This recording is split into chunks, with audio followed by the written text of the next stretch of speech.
self-conscious, slowly began to burst with color and emotion, a reflection of her blossoming inner world. Then, Eva, her biggest cheerleader, proudly displayed her abstract paintings in their living room, even the ones that looked suspiciously like a toddler's finger painting. His unwavering belief in her was a powerful catalyst for her creative awakening. Reba, meanwhile, found herself drawn into a deeper introspection. Brock's call had opened a door, revealing the cracks in his marriage that went beyond Barbara Jean's weight loss. He confessed to Reba, during a particularly late-night phone call, that he felt Barbara Jean was drifting away, not just physically, but emotionally. Her new confidence, while admirable, sometimes felt like a wall between them. She was so focused on her own journey that she seemed to forget about his. "She used to rely on me for everything," Brock admitted, his voice low and vulnerable, tinged with a nostalgic longing. "Now, she's so independent, and I know I should be happy for her, but sometimes I miss being needed." His words painted a picture of a man grappling with a shifting power dynamic, a man who felt his role diminishing. Reba listened patiently, offering quiet affirmations. She understood the sentiment. The shifting power dynamics in a relationship, especially after such a dramatic personal transformation, could be She remembered her own marriage to Brock, how his charm and ambition had once made her feel secure, how she had relied on him, and how, when he had changed, when he had left her for Barbara Jean, it had shattered her world, forcing her into an independence she hadn't sought. "It's a balance, Brock," Reba said. "Finally, finding your own strength without losing the connection to the person you love. It's a hard lesson." Her words were born of her own lived experience, a wisdom earned through heartache and resilience. Her words resonated with her own past. She had found her strength after the divorce, building a successful real estate business, raising her children, becoming fiercely independent. But in doing so, had she inadvertently closed herself off to new connections? Had she become so self-sufficient that she, too, was pushing people away, creating an emotional fortress around her heart? The thought was unsettling. Reba had always seen her independence as a badge of honor, a testament to her resilience. But perhaps, like Barbara Jean's newfound confidence, it could also be a barrier, a shield that kept true intimacy at bay. She pondered the delicate balance between self-sufficiency and emotional connection, a tightrope walk she was still learning to master. One evening, Reba found herself rummaging through old photo albums. Dust motes danced in the lamplight as she turned the yellowed pages, a journey back in time. There were pictures of her and Brock, young and hopeful, their smiles wide, their eyes full of promise, pictures of their wedding, their children as babies, their family vacations. And then, pictures of Barbara Jean, a younger, rounder Barbara Jean, a woman who had once been her best friend, before she became her rival.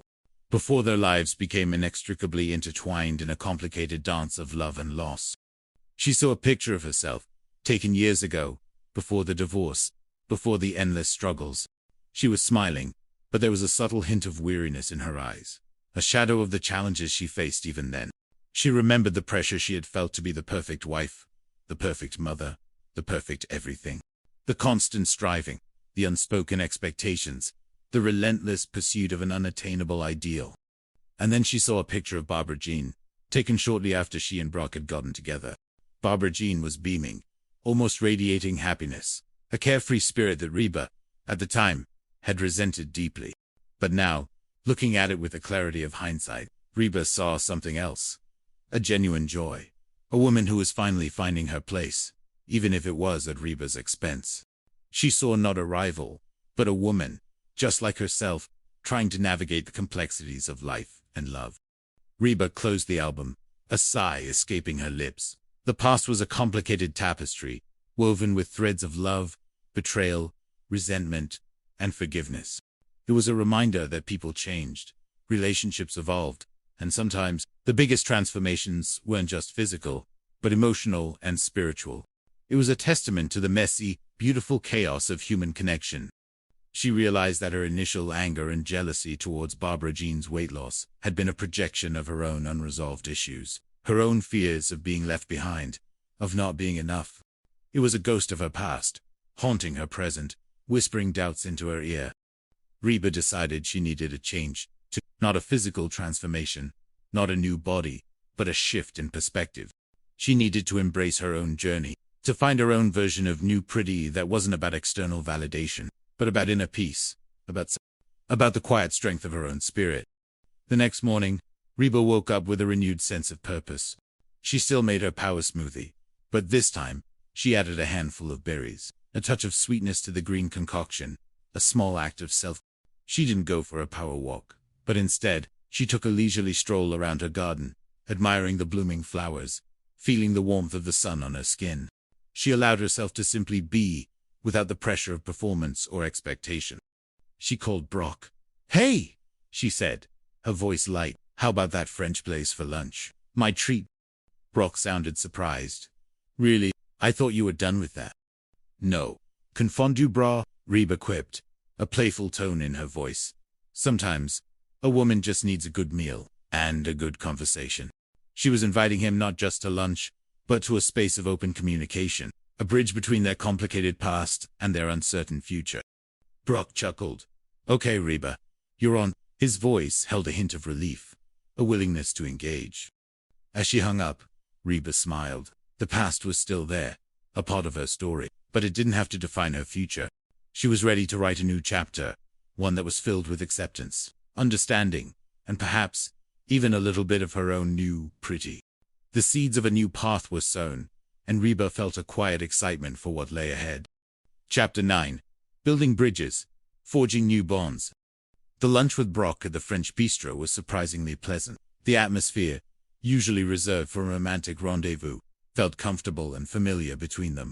They talked about the kids, Jake's latest academic struggles, Elizabeth and Henry's adorable antics. They discussed their respective careers, Reba's real estate ventures, Brock's dental practice, and, carefully, cautiously, they talked about Barbara Jean. Reba found herself listening more than speaking, offering empathetic nods as Brock voiced his frustrations and fears. He spoke of feeling like he was constantly walking on eggshells, unsure how to navigate Barbara Jean's newfound confidence without appearing unsupportive or, worse, jealous. "She's a different person," Reba, Brock confessed, swirling the wine in his glass, his gaze distant. "And I married the old Barbara Jean, the one who loved my jokes, even the bad ones, the one who wasn't afraid to eat a whole pizza with me." He sighed, a profound weariness in his eyes, a nostalgic longing for a past that could never be fully recaptured. "I know, it sounds terrible, but I miss her." Reba understood. She had seen countless couples grapple with such changes. People evolve, and sometimes, their partners struggled to keep up, or to reconnect with a new version of the person they loved. It was a universal truth, played out in the microcosm of their own complicated family. "It's not terrible, Brock, it's honest, and it's a big adjustment for you too. Her transformation isn't just about her, it's about your marriage, about how you both adapt to this new landscape." "But how do I tell her that?" he asked, looking genuinely lost, his brow furrowed with confusion. "How do I say, hey, I loved you when you were bigger, and now that you're smaller, I feel less?" The words were clumsy, raw, reflecting his internal struggle. Reba paused, considering. "You don't say it like that. You talk about connection, about feeling a little distant, about needing to find new ways to be close, now that some of the old ways have changed." She thought about her own relationship with Van and Cheyenne, and how important open communication was, even when it was difficult. It was a lesson she had learned the hard way, through years of unspoken resentments and misunderstandings. "It's hard, Reba," Brock admitted, running a hand over his face. "She's so happy. I don't want to burst her bubble." His concern was genuine, a testament to his love for Barbara Jean, despite his own pain. "Happiness is good," Reba said, "but real intimacy, real connection, requires honesty, even when it's and she deserves to know how you feel, just like you deserve to feel heard." Her words were firm, yet gentle, a reflection of her newfound resolve to speak her truth. The conversation, though difficult, felt like a bridge being built, not back to their old marital dynamic, but to a more honest, supportive friendship. Reba realized that she had a unique position in Brock and Barbara Jean's lives, a confidant to both, a neutral party who could offer perspective without judgment. It was a role she hadn't anticipated, but one she was slowly embracing, finding a new purpose in her complicated relationships. Later that week, Reba decided to extend her olive branch further. She invited Barbara Jean for coffee, just the two of them, away from the chaos of the house.